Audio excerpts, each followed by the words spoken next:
2-3 দিন আমার কোনো ভিডিও দেওয়া হয়নি, আমি একটু ব্যস্ত থাকার জন্য। আজকে দুটো জিনিস নিয়ে আলোচনা করব। একটি হলো রেজাল্ট বেরোনোর পদ্ধতিগুলো, সেটা। আর একটা আমার একটু আবেদন আছে এই ছাত্র সমাজের প্রতি। তাহলে ভিডিওটা শুরু করা যাক। দেখো, কয়েকদিনের মধ্যেই আমাদের হয়তো রেজাল্ট বেরোবে। খুব সম্ভাবনা আছে সেকেন্ড উইক, পরের মাসের সেকেন্ড উইকে বেরিয়ে যেতে পারে। কেউ ভালো কলেজ পাবে, কেউ একটু কমা কলেজ পাবে।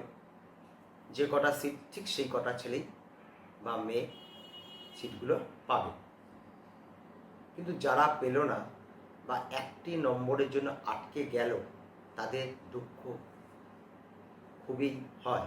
বা দুটো নম্বরের জন্য যাদের আটকে গেল, তাদের এই মুহূর্তে তারা সিদ্ধান্ত নিতে পারছে না যে পড়বো না হয়ে যাবে, এমন একটা মানসিকতায় রয়েছে।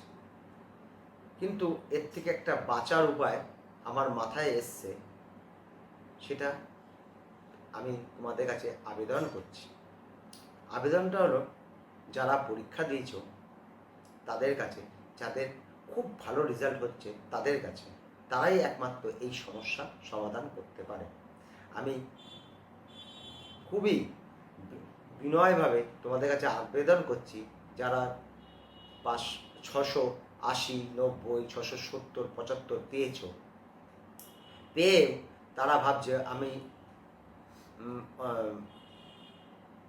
বেঙ্গলে থাকবো না, অন্য রাজ্যে যাব, সেটা তাদের কিছু বলার নেই। যারা 680, 90 পেয়ে আমাদের রাজ্যেই থাকবে ভাবছ, তারা কিন্তু এইটা করতে পারো।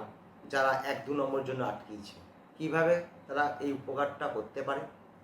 দেখো, এমন কোনো ছেলে পাওয়া গেল বা ছাত্র পাওয়া গেল যে সে 675 পেয়েছে। আমি এক্সাম্পল হিসাবে বলছি। ধরো সিএনএ ভর্তি হবে, ক্যালকাটা ন্যাশনাল মেডিকেল কলেজে ভর্তি হবে। সেখানে তো অত কাট অফ যাবে না, সে ভালোভাবে জানে। সে যদি অল ইন্ডিয়ায় ভর্তি হয়ে যায়, 15% কোটা দিয়ে যদি ভর্তি হয়, তাহলে কিন্তু এটা সিটটা হবে, সিটটা একটা আমাদের বেঁচে যাবে। আর রাজ্যের কোটা 85% দিয়ে দেয়, তাহলে কিন্তু আমাদের একটা সিট নষ্ট হবে। এমনও তো হয় যে 650 পেয়েছে, সে বারাসাতেই পড়বে, তা বাড়ির সামনে বারাসাত, কিন্তু বারাসাত তো অল ইন্ডিয়া দিয়ে ঢুকতে গেলে 640 লাগবে, তোমার কাছে তো 650। তুমি যদি প্রত্যেকটা আমাদের বাংলার ছাত্রছাত্রীরা এই জিনিসটা যদি চিন্তা করো, এরকম যদি অন্তত 20-25টা ছেলেও বা ছাত্র এরকম বেরোয়, তাহলে কিন্তু এই যারা 1 নম্বর, হাফ নম্বর, তারা এই সিটটা পেয়ে যাবে। নইলে এই সিটটা কিন্তু অল ইন্ডিয়ার ছেলেরা নিয়ে চলে যাবে। তুমি রাজ্যের হয়ে ভর্তি হবে, অল ইন্ডিয়া মানে দিল্লি, উত্তরপ্রদেশ, রাজস্থানের ছেলেগুলো সিটগুলো নিয়ে যাবে। আমাদের রাজ্য বর্ডার লাইন ছেলেগুলো বঞ্চিত হবে। তোমাদের কাছে বিনীত নিবেদন, একবার চেষ্টা করে দেখবে, যদি তোমাদের সম্ভব হয় তবে এইটা করে আমাদের ঘরের ছেলে বা ছাত্ররা এর হাত থেকে উপকৃত হবে। একরকম তোমার বন্ধু বা ভাই এরকম একটা হতে পারে। এই গেল। এবার দ্বিতীয় পর্যায়ে আসছি, রেজাল্ট।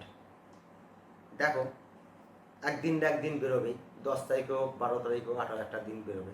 রেজাল্ট বেরোনোর আগে এনটিএ সাইডে একটা জিনিস তোমরা লক্ষ্য করবে, এবং প্রত্যেকটা ছাত্রই আসবে, তোমাদের যে প্রশ্নের পরীক্ষা দিচ্ছ সেগুলোর কী কী অ্যান্সার ওরা করছে, মানে যেটা ওরা রাইট মনে করছে, সেটা তোমরা যে ওএমআর সিটে পরীক্ষা দিচ্ছ, তোমার ওএমআর সিট এবং রেসপন্স সিট টা তোমাদের এনটিএ সাইডে তোমরা খুললেই দেখতে পাবে।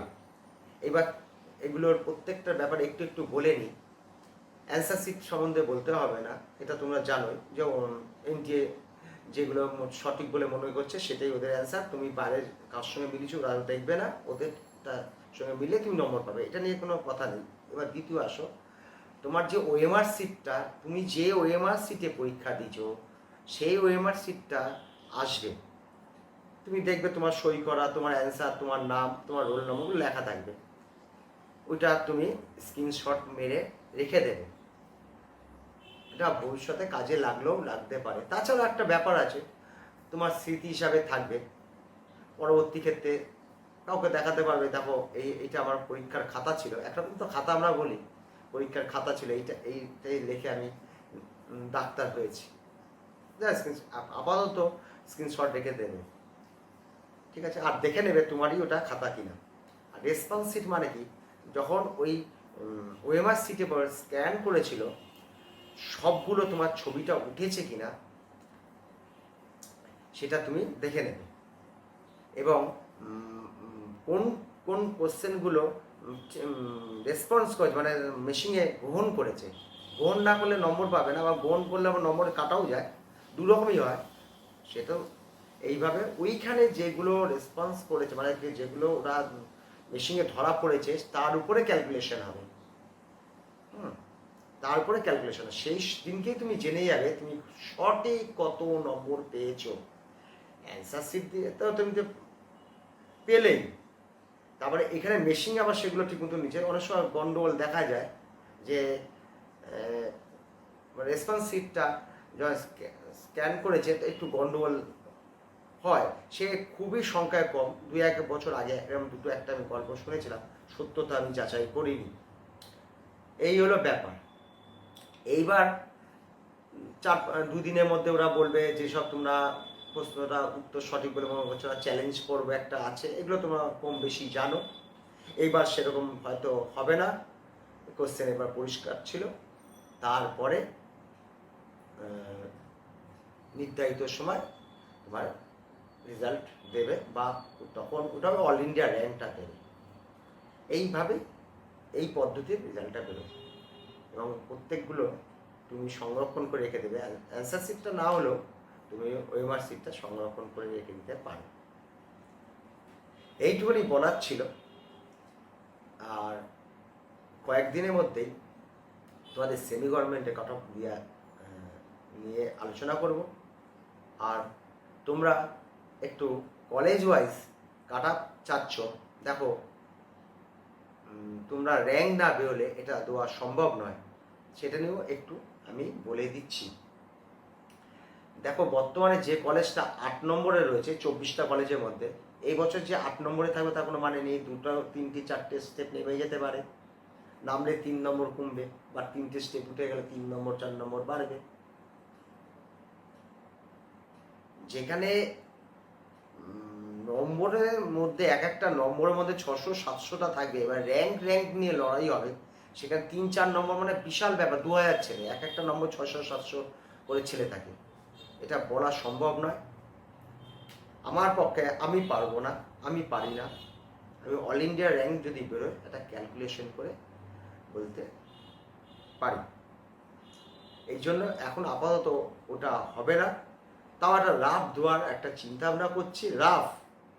আর যাদের খুবই দরকারও হয়েছে, গতবারে আমাদের পুরো 24টা কলেজ আমার দেওয়া আছে, 24টা কলেজের সঙ্গে অন্তত উপরের দিকে একদম করে প্রথম 8-10টা কলেজের মধ্যে 10-12 মতন যোগ করে নাও, আর নিচের দিকে 20 যোগ করে নাও, মানে 11 থেকে 24-এর মধ্যে রাফ ধরে না, রাফ ধরে না, এরকম একটা ধরে নাও। তুমি যে কলেজটা ধরছো তার 2-3টে কলেজ উপরটা নিচেরটাও মাথার মধ্যে নিও। এইটুকুনি বলার ছিল, তাহলে এখানে রাখলাম। Thank you.